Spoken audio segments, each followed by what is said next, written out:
everyone. Welcome back to Letters of Intent, the podcast for deal makers and risk takers. I'm Pankaj, Raval, founder of Carbon Law Group. Today, we are joined by my co-host, Sahil Chaudry, the head of corporate legal here at Carbon Law Group. Sahil, how are you doing today? Doing excellent. And I'm very, very excited about our guest today, Tony Ringor. He's a good friend of yours, Pankaj, for many, many years. And this podcast is going to get me an opportunity to understand what all the hype is about. I've heard so much about this person who's your friend. He's a creative, he's a businessman, he's been prolific in his field, and I'm really excited to get into your journey. So, Tony, I think I'm probably the right person to ask and kick things off.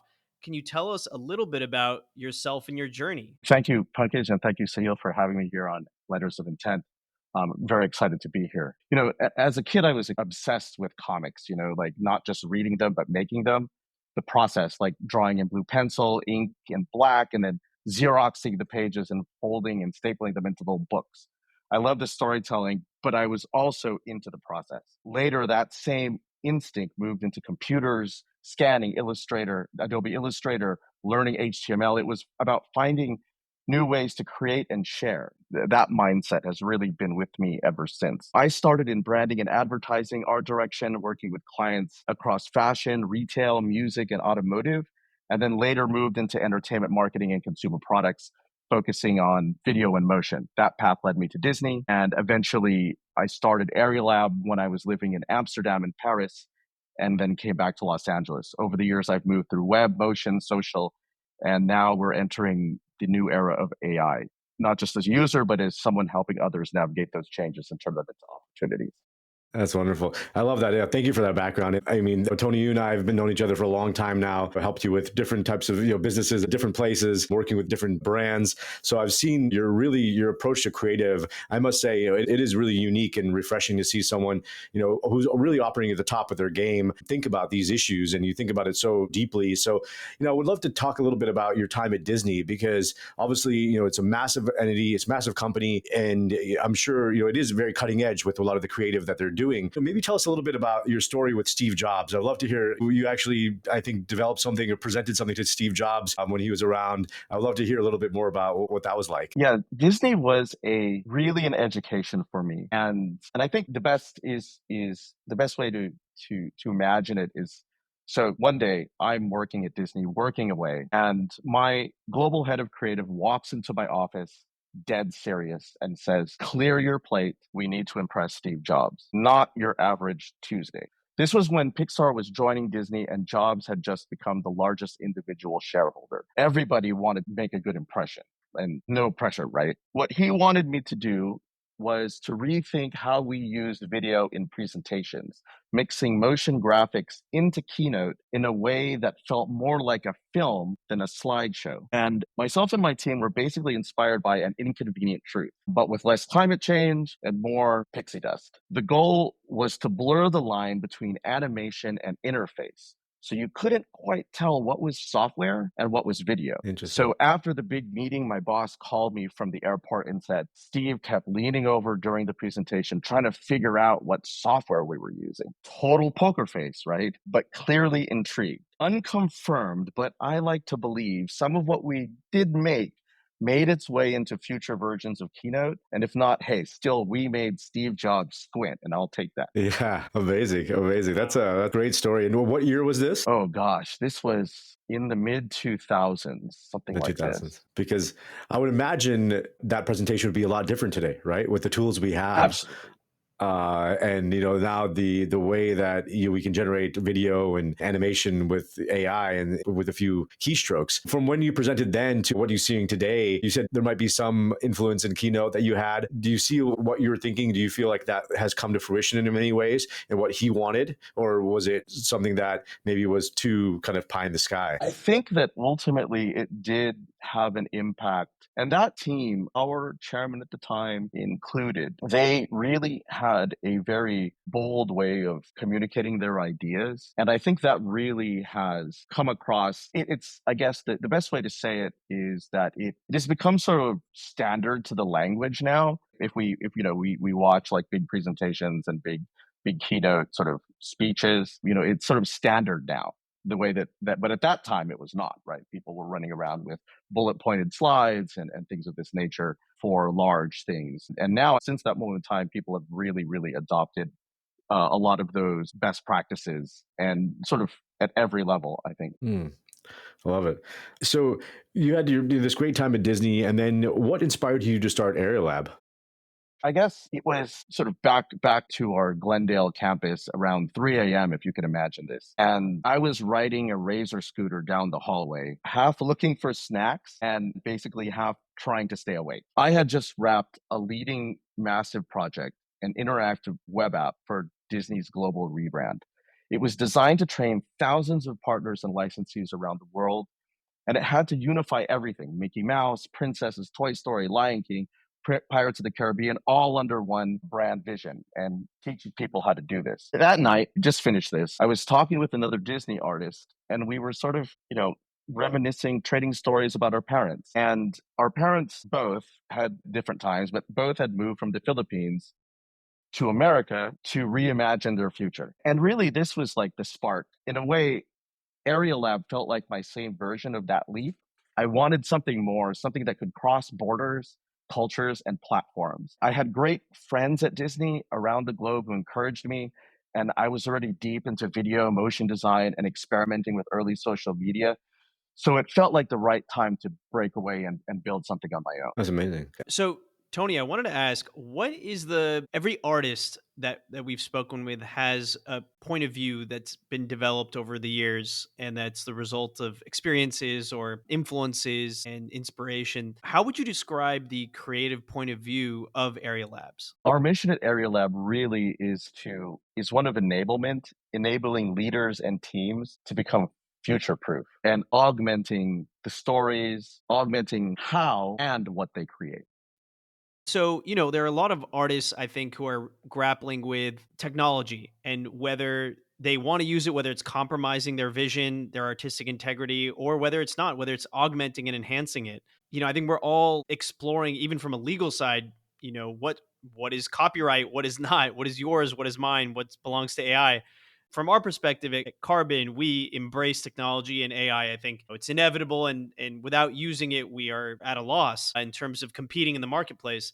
So, how do you see that, and how would you advise creative teams to use AI in a way that will let them compete, but also lets them express a real point of view? Sure. And this is definitely a heavy topic. I remember a few key moments that really hit me.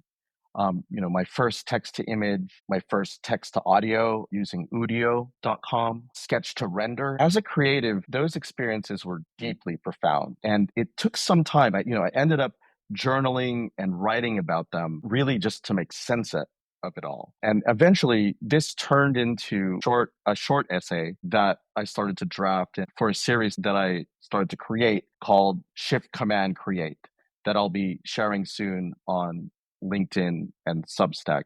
But in a nutshell, I'll kind of summarize what I got on paper after thinking about this topic. I really think that AI isn't killing creativity, it's setting it free. For a long time, from the cave paintings and through our art history, only a few really had the tools to turn ideas into art. But now, anyone with a prompt can sketch, write, compose, or build. From my perspective, that's not the end of art.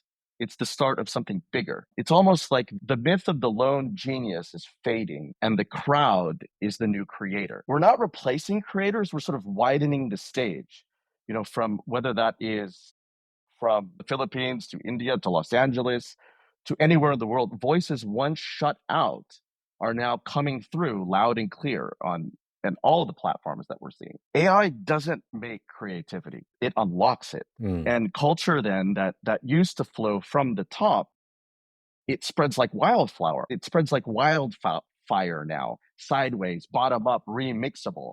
A TikTok in Bogota can inspire a startup in Brooklyn. It's sort of like the gatekeepers are out, the curators, connectors, and communities are in. That is so true. I mean, we're experiencing these crazy moments, and I wonder how these cultural moments play into a creative agency. For example, this whole thing with the CEO of Astronomer getting caught in an affair at Coldplay concert. Yes. on one hand, devastating for their families. On the other hand, what a remarkable cultural moment that overnight on our phones, we were all speaking about the same story. And then people were Yes. remixing it, turning it into memes on TikTok. There's audio now that, Yeah. people are recreating that scene over and over. Like there's something new happening that There's I think something we've new never happening. seen before. Exactly.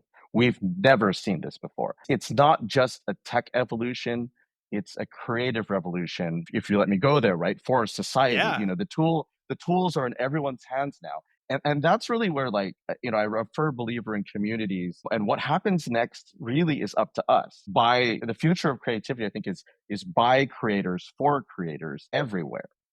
So you feel like, sounds like you're saying that, the gatekeepers, like the barriers to entry have been lowered for creativity, right? Which I think will unlock, yeah, it is interesting, will unlock a lot of creative potential from people maybe who didn't have access, from people in Bhutan, Absolutely. we might see the next, amazing creator, because look at, like, a great example is like this guy Kabi from, I Oh, think, right. Senegal, and then he's in Paris. So he became a huge name on Yes. TikTok Yeah. through these Yeah. videos where he didn't say anything. He just was commenting on other videos with gestures, and now he became the most famous, the followed person on TikTok. That would not have happened, right? We would have not known about this person Absolutely. 10 years Absolutely. ago. The tools weren't there. So it's an interesting, I will say, nexus, which will lead us to our next question, as to what's happening. And I use the word nexus because, Tony, you recommended the book Nexus by Naval Harari recently, and I actually started reading it about three-quarters of the way through. Tell me a little bit how that influences your outlook, or if you have any insights from that book. And I highly recommend it to anyone Sure. who wants to understand information networks and the relevance of AI in the context of information networks, because I think he puts it in a really interesting context. But maybe you want to give a little background too, which would be helpful. Sure, absolutely. I think we should frame up one important point, which is that AI is deep in its technological hype cycle right now, right? It's like both overestimated in the short term and massively underestimated in the long term, Yeah, right? yeah, So, on one hand, it's oversimplified. When people talk about AI, they're talking about one small part of a much bigger field. There's a lot more going on than just the tools we see and use every day. Like when people talk about ChatGPT or image or video tools, that's part of what we see. But AI also helps doctors find diseases, power self-driving cars, run fraud checks at banks, etc., and even help streamers decide what shows to recommend. Most of AI is working behind the scenes, not just making pictures or writing stuff. On the other hand, also it's also feared, right? When people get scared of AI, they usually freeze or fight it, stop learning about it because it feels too big or confusing. Others panic and try to block it. I know a lot of folks that are in this zone, but fear really makes us miss the real point that AI is not going away. So the smartest thing to learn is how to use it in ways that help, not hurt. So I recommended that book, Yuval Noah Harari's book Nexus, because it really sharpened my view, not just about what it does today, it's about how it slowly rewires how we create, think, and make decisions. AI isn't only just a new tool, it's something that could change how people make choices, who has power, and how the world works faster than most people expect. I highly recommend this book to everybody. amazing, yeah. On that note, like you were mentioning that it's changing the way we think, it's changing our consciousness, collective consciousness. It's how do you then, because I know Area Labs, for example, the kinds of solutions you provide, content creation, strategy, integrated campaigns. So, two questions. What is the way you plug into the zeitgeist? And what are your observations of the zeitgeist right now and where we're going? Like in terms of attention span, in terms of tastes, are those changing? Let's break that question down, I think, into two parts. So internally at Area Lab, I think the best way to describe it is, and I'm still developing this framework, but it's basically it is enabling ourselves and augmenting our processes. So at one level, there is a personal component to it. How we then, all intents and purposes, if you let me go here, how we then sort of become a cyborg, or I don't want to use those terms, but we augment ourselves, right? Like we expand our capabilities, right? I used a joke once and I said, like, AI is like alcohol. It just enhances what was already there, right? So if you were angry and then also our processes. So let's take what we do with it internally at Area Lab. And we use it. So it really does begin with the person. It's there to augment the person and the process, not to replace it. So let's take brand design, for example. We'll take our typical flow, strategy, naming, voice, and LLMs, like they help us supplement visual explorations, dimensionalize look and feel, or sorry, the image generation models help us with our visual explorations. They help us dimensionalize our look and feels faster, but not just faster, and it's deeper. It's providing more iteration in less time, which brings up an important point. It brings up the human back into the picture, right? Because then we get into a zone of editing, direction, right? And through this process, then we loop back to LLMs. And I think that's a lot of the more advanced ways of using the technology is, and I'm sure you guys have seen that in what you do, it's taking things out of it and putting stuff back into it and looping with it. And so through this process, then from dimensionalizing look and feel, we loop back into LLMs for messaging and copy. Then we might prototype or finalize with video tools or vibe coding tools to show us how a brand can actually live across platforms. It's not really about skipping steps or cheating or things like that. It's really about expanding the value of what we can create for our clients based on their resources and augmenting their ideas and enabling their ideas as well as ours. So, on that note of your clients and what you do for them, I mean, the clients you work with are huge. You're working with Netflix, NBC, Claire's, Veuve Clicquot. I mean, you have these major clients. So, we explored kind of your creative side. I'd love to get into the deal side. And how do you do, as an independent operator, how do you do deals with such large brands? Sure. I think there is a complexity to this. I currently work with a lot of folks in entertainment and a lot of folks in consumer product and toys and a lot of very talented people. I think when it comes to the deal, it really, and I'll bring it back there actually. It really is about people and trust and building that trust. That is one thing that I think, if I put it back to, is a sort of ex art school kid who was somewhat antisocial. We didn't have the same, let's say, classes that you guys did in business and in how to communicate properly. And I feel like really that is the core of deals to me, which is really people and trust. Yeah. If that makes sense.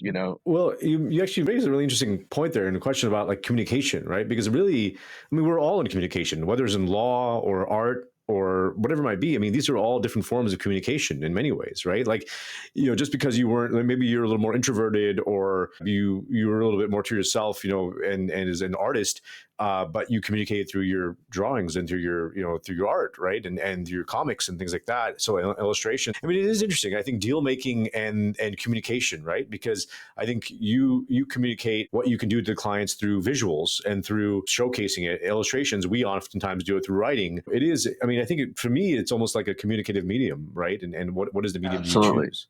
Yeah. And I think back to your point about the deals, it really is about that, right? Like communicating these things. In the times, we've worked together, one of the key things I've learned with working with your group is, a lot of times which is not so disparate from the creative process, right? We sit down, we have to talk about and discuss these points, sort of similar to a brainstorm, right? And we might sketch out the points before it lands in your world, perhaps legal language, and for us perhaps it lands in a mood board or in a initial positioning statement, right? We sort of bat it around in the ether and then sort of sketch it out, and then later then that gets executed and scaled into something that's more final. Yeah. Right? Yeah.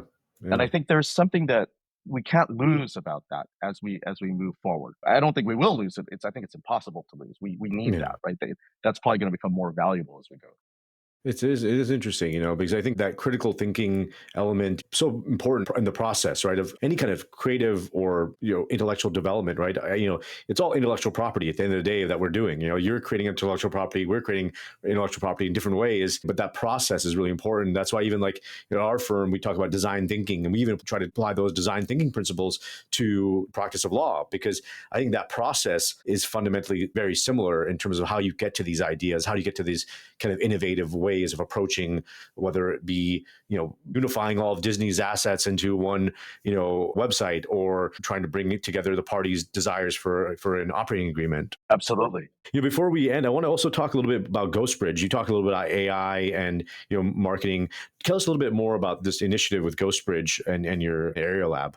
As we have been using these tools and developing ways of augmenting our processes, we started with a couple of clients that were in different, let's say, relationships with the technology. And so alongside them, we're sort of developing what currently this is probably one of the biggest frameworks. We always have to separate large impacts and societal impacts. And then there's sort of like our micro. And so this gets very specific to working with marketing. And what we're doing is basically with these two clients is developing a way for mid-sized companies, small teams, in larger enterprises, and adapted. It could probably work for startups and small businesses, but marketing teams that are smart, capable, but just overwhelmed by all the AI hype.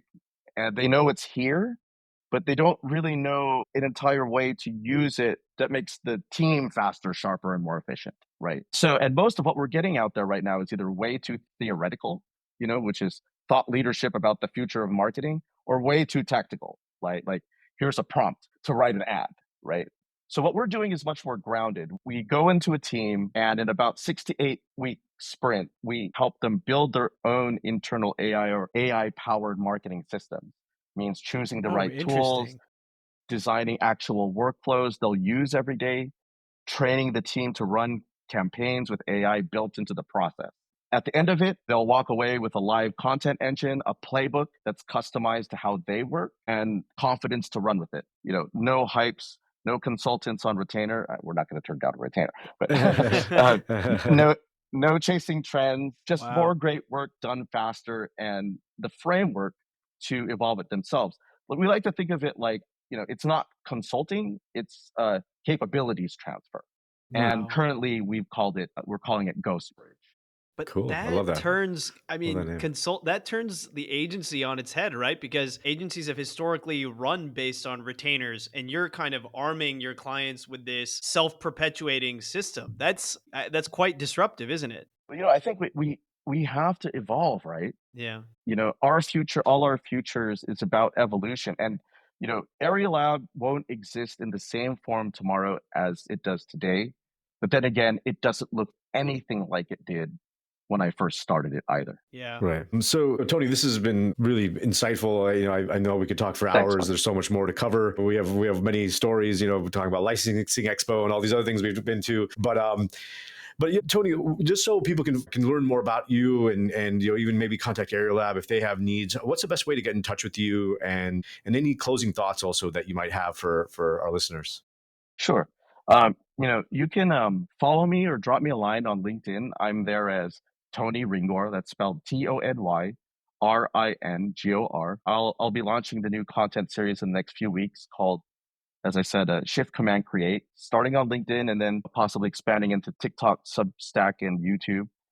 If you're interested in learning more about our agency, Area Lab, GhostBridge, our AI marketing sprint, collaborating or partnering or working with us, head to arealab.la. Shoot us a note at hello@arealab.la. We'd love to hear from you. Maybe in the subject matter, I would put, GhostBridge or letters of intent. The last parting note, I think I'll divide it into two categories as we end this. For creatives, I think we have to dream harder, imagine further, because impossible is temporary. And we have to think about all those projects that we've always wanted to build that we couldn't, that now become possible. And for my business friends, they like tips, and they want 3 tips on how they can actually benefit at work from AI and why you shouldn't fear it. I'll give them 3 tips. 1, turn what you're afraid of into an AI research topic. Choose your favorite LLM and research it. And then if you get hardcore, then use deep research. Go. Number 2, think of things you want to learn, get better at, start threads on those topics. Mine started with trying to learn how to run, right? Like I was trying to figure out running, getting better at running. I'm not anything of an athlete at all, but like that's how it begins. And third, which I think is the most important, join a community, a user group, or form one at work. I just, as I mentioned to you offline, I'm a member of Artificial Intelligence Los Angeles. Shout out to them. They're an amazing group of people, and I learn something new every single meeting. Wow. How did you find that group? It was really around this principle of like, well, to tell you the truth, at some point you're like, am I going crazy with the things that I'm doing? And then you find the group, right? And then we're doing it too. It's a good 100 people doing the same thing as you. So, okay, cool. Yeah. That's awesome. Fantastic. Sahil, do you want to maybe provide some closing thoughts and we can wrap up here? Absolutely. Tony, it's been such a pleasure speaking with you. I think you have given us a lot to think about and a lot of resources to look at as well in terms of how we're going to adapt and evolve with AI and also creativity, how we can maintain a sense of integrity while adapting to technology. And I can't wait for our next conversation. So, to all of us, to everyone out there who's listening with us today, this is Letters of Intent. Thank you so much for listening, and we look forward to the next episode. Thank you. Thanks, Tony. Thanks, guys. All right. Appreciate it. Thank you, Tony.